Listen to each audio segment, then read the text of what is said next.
Hello guys, welcome অয়ন্স baby expression. তোমরা সবাই কেমন আছো? আশা করি ভালো আছো। আমরাও খুব ভালো আছি। আমরা বিকেলবেলা একটু ঘুরতে আসছিলাম হাইওয়ে রোডের দিকে। তো আজকে মার্কেট কোনো কিছু কেনার জন্য ছিল না, যে এটা আরও ক্ষেত। এখানে ধান চাষ হয় না, এখানে সয়াবিন, ছোলা, কার্পাস এইসব কিছু চাষ হয়। তো হাইওয়ে রোডের পাশে একটু দাঁড়িয়ে পড়লাম। এটা হলো মন্দির, কারণ অয়ন্স গাড়িতে বসতে বসতে অনেক দূর ঘুরলাম। বসতে বসতে ও ভোর হয়ে গেছে, ও একটু হাঁটতে চাচ্ছিল আর ও জলের পিপাসা পেয়েছে, তাই নামলাম একটু। নেমে আমি হাঁটছি আর ওর গাড়ির সামনে বসে গেছে। তারপরে যে আজকে দুপুরে খাসির মাংস রান্না করেছিলাম, দেখো মাংসটা কেমন হয়েছে। আমাদের ওখানকার মতো স্বাদ লাগে না, কিন্তু তবুও খেতে হয়, তাই খাই। তারপরে যে জল ঢেলে দিলাম আর সাজিয়ে নিয়েছে খাবো বলে।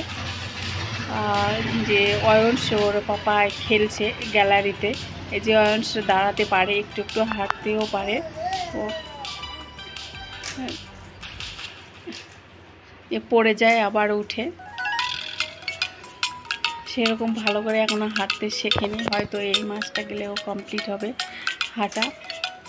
আর ওর পাপা বাড়িতে থাকলে ও পাপার সাথে খেলে। এই যে খেলছে ওর পাপার সাথে।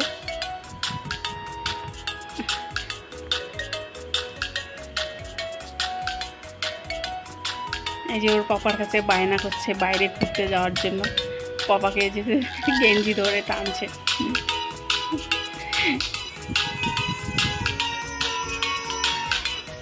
তারপরে যেটা আমার ফ্ল্যাটের সামনে, আবার বায়না করছে ওর পাপা। আমি বললাম যে বাইরে নিয়ে যেতে হবে না, ওর অভ্যাসটা খুব খারাপ হয়ে যাচ্ছে, শুধু বাইরে ঘুরতে চায়, তাই ওই যে ঘরের মধ্যে আবার খেলা দিচ্ছে, ব্যাট বল দিয়ে খেলছে।